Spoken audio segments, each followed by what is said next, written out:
Hello friends, welcome to my channel. तर आज आपण बघणार आहोत मसालेदार कैऱ्याचं लोणचं। तेही कैऱ्या उन्हात न सुकत घालता आपण झटपट लोणचं बघणार आहोत। तर तुम्ही हा व्हिडिओ पूर्णपणे बघा। चला तर मग आपण लोणचं बनवायला सुरुवात करूया। तर इथे मी या कैऱ्या अगोदरच धुवून स्वच्छ पुसून अशा प्रकारे तोडून घेतलेल्या आहेत आणि मी त्या बाजारातूनच तोडून आणल्या होत्या। आता आपण एक कढई ठेवायची आणि गॅस ऑन करायचा आहे आणि त्याच्यात असं तेल टाकायचं आहे। तेल जर आपल्याला जास्तच टाकायचं आहे तर इथे आपल्याला लसूण घ्यायचा आहे आणि थोड्याशा हिरव्या मिरच्या आणि मी मोहरीची डाळ, हळद, मीठ। आता मी एका मिक्सरच्या भांड्यामध्ये मोहरीची डाळ टाकत आहे। मोहरीची डाळ आपल्याला थोडीशी हलकी अशी फिरवून घ्यायची आहे। त्यानंतर ती डाळ काढून घेऊन आपल्याला लसूण फिरवून घ्यायचा आहे। तुम्ही बघू शकता अशा प्रकारे लसूण फिरवून घ्यायचा आहे। आता ज्या मी हिरव्या मिरच्या घेतल्या होत्या त्या मी अशा मधून कट करत आहे। आपल्याला सर्व मिरच्या अशा मधून कट करून घ्यायच्या। जर तुम्हाला त्या कैऱ्याच्या लोणच्यामध्ये मिरची नसेल टाकायची तर तुम्ही नाही टाकली तरी चालेल। तर आता मी सर्व मिरच्या अशा प्रकारे कापून घेतली आहेत। आता आपल्याला त्या कापलेल्या कैऱ्यांमध्ये थोडंसं मीठ टाकायचं आहे। मी इथं बारीक मिठाचाच वापर केला आहे आणि अशा प्रकारे आपण सर्व त्या कैऱ्यांना मीठ लावून घ्यायचं आहे। आता आपलं तेल असं गरम झालं आहे, त्याच्यामध्ये आपण आता लसूण टाकून घेऊया, जो आपण मिक्सरला हलका फिरवून घेतला होता। आणि आता आपण त्याच्यामध्ये ज्या मिरच्या कट करून ठेवल्या होत्या त्याही टाकून घेऊया। आता आपण जी मोहरीची डाळ मिक्सरमध्ये फिरवून घेतली होती तीही त्यात टाकायची आहे आणि हळदही आपण टाकून घ्यायची आहे। तुम्ही बघू शकता तेल चांगलं कडलं आहे आणि आता आपण गॅस बंद करायचा आहे। तुम्ही बघू शकता जे मीठ लावून आपण कैऱ्या ठेवल्या होत्या त्याला थोडंसं पाणी सुटलं आहे। तर आपण ह्या कैऱ्या आता ज्यामध्ये आपण लोणचं घालणार आहे त्या भांड्यामध्ये या कैऱ्या काढून घ्यायच्या आहेत।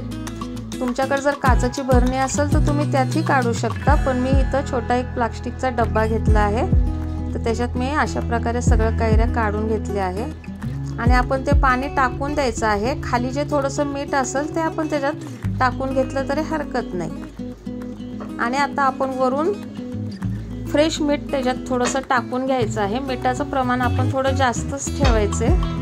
आणि आता आपण ह्या कैऱ्या अशा वर खाली करून घेऊया।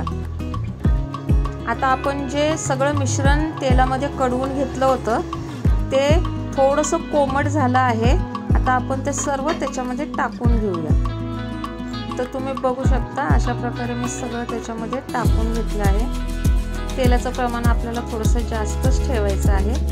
आता आपण हे सगळं मिक्स करून घेऊया। मी ज्या मिरच्या टाकल्या आहेत तर तुम्हाला नसेल आवडत तर तुम्ही टाकू नका, कारण की मला थोड्याशा मिरच्या आवडतात लोणच्यामध्ये म्हणून मी टाकल्या होत्या। आता आपण हे चांगलं मिक्स करून घेऊया। तर आता आपण ह्या कैऱ्या अशा चांगल्या सेट करायच्या आहेत आणि त्याच्यावरती झाकण लावून ठेवायचे आहे। तर हे आपल्याला 2 दिवस असंच ठेवायचं आहे। तुम्ही बघू शकता 2 दिवसानंतर मी डब्बा उघडला आहे। कैऱ्या आपल्या छानपैकी मुरल्या गेल्या आहेत। आता आपण हे थोडंसं खालीवर करून घेऊया। आता आपण याला चांगलं खालीवर केल्यानंतर आपण या लोणच्याचा मसाला तयार करणार आहोत। तर आपण गॅस ऑन करून एक पॅन ठेवूया। तर आता याच्यामध्ये आपण अर्धी वाटी इतकी मोहरी टाकायची आहे आणि मंद आचेवरती चांगली आपल्याला याला गरम करून घ्यायची आहे, म्हणजेच हलकी भाजून घ्यायची आहे। आता आपण ह्याच्या एका प्लेटमध्ये काढून घेऊया। आता त्यामध्ये आपण 2 चमचे इतकं जिरंही भाजून घ्यायचं आहे। जिरंही आपल्याला हलकं भाजून घ्यायचं आहे।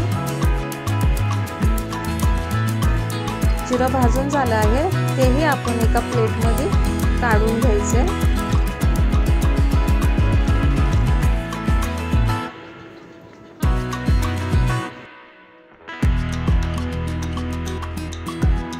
त्याच्यानंतर पाव वाटी इतकी बडीशोप, गोड बडीशोप मी वापरली आहे, तेही आपल्याला अशा प्रकारे हलकी भाजून घ्यायची आहे।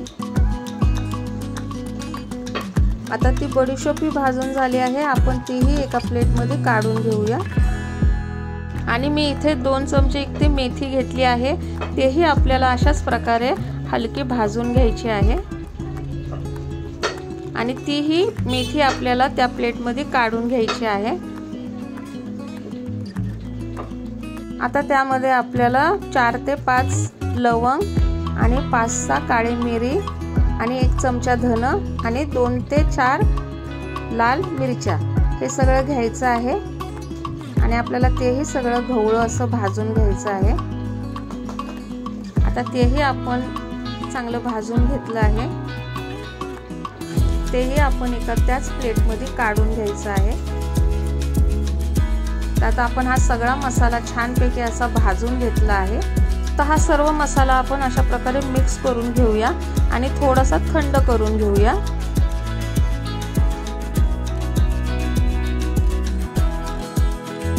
तर हा सगळा मसाला थोडासा थंड झाल्यानंतर एका मिक्सरच्या भांड्यामध्ये आपल्याला हा जाडसर असा वाटून घ्यायचा आहे। त्याला आपण जास्त अशी पावडर करायची नाहीये, जाडसरच ठेवायचा आहे। तर आता आपण हा मसाला सगळा एका मिक्सरच्या भांड्यामध्ये काढून घेतोय। तर तुम्ही बघू शकता अशा प्रकारे मी हा मसाला बारीकही नाही आणि जाडही नाही, मीडियम असा बारीक करून घेतला आहे। कसे दाणे दाणे दिसत आहेत। आता हाही मसाला आपण सर्व त्या लोणच्यामध्ये टाकून घ्यायचा आहे आणि आपण चांगलं असं मिक्स करून घ्यायचं आहे, खाली वर करून घेऊया।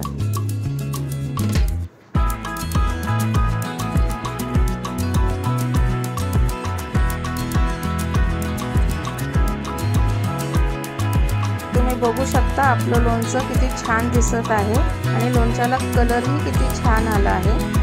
तर आता हे लोणचं आपण चांगलं मिक्स करून घेतलं आहे। तर आता आपण ह्याला झाकण लावून हे असंच मुरत ठेवणार आहे। तर मुरत ठेवल्यानंतर कमीत कमी 15 दिवसानंतर आपल्याला हे लोणचं खायला मिळतं आणि 15 दिवसाच्या नंतरही जितक्या दिवस हे लोणचं आपण ठेवू तेवढीच ह्या लोणच्याची टेस्ट वाढते। तर आपण आता याला झाकण लावून ठेवून देऊया आणि आपलं लोणचं 15 दिवसांनी खायला रेडी होईल। तर तुम्हाला कशी वाटली माझी ही आजची रेसिपी कमेंट करून नक्की सांगा। व्हिडिओवर माझ्या नवीन असाल तर व्हिडिओला माझ्या लाईक करा, शेअर करा, कमेंट करा आणि चॅनलवर माझ्या नवीन असाल तर चॅनलला माझ्या सबस्क्राईब करायला विसरू नका। तर पुन्हा भेटू अशा छान रेसिपी घेऊन, तोपर्यंत व्हिडिओ पाहिल्याबद्दल धन्यवाद।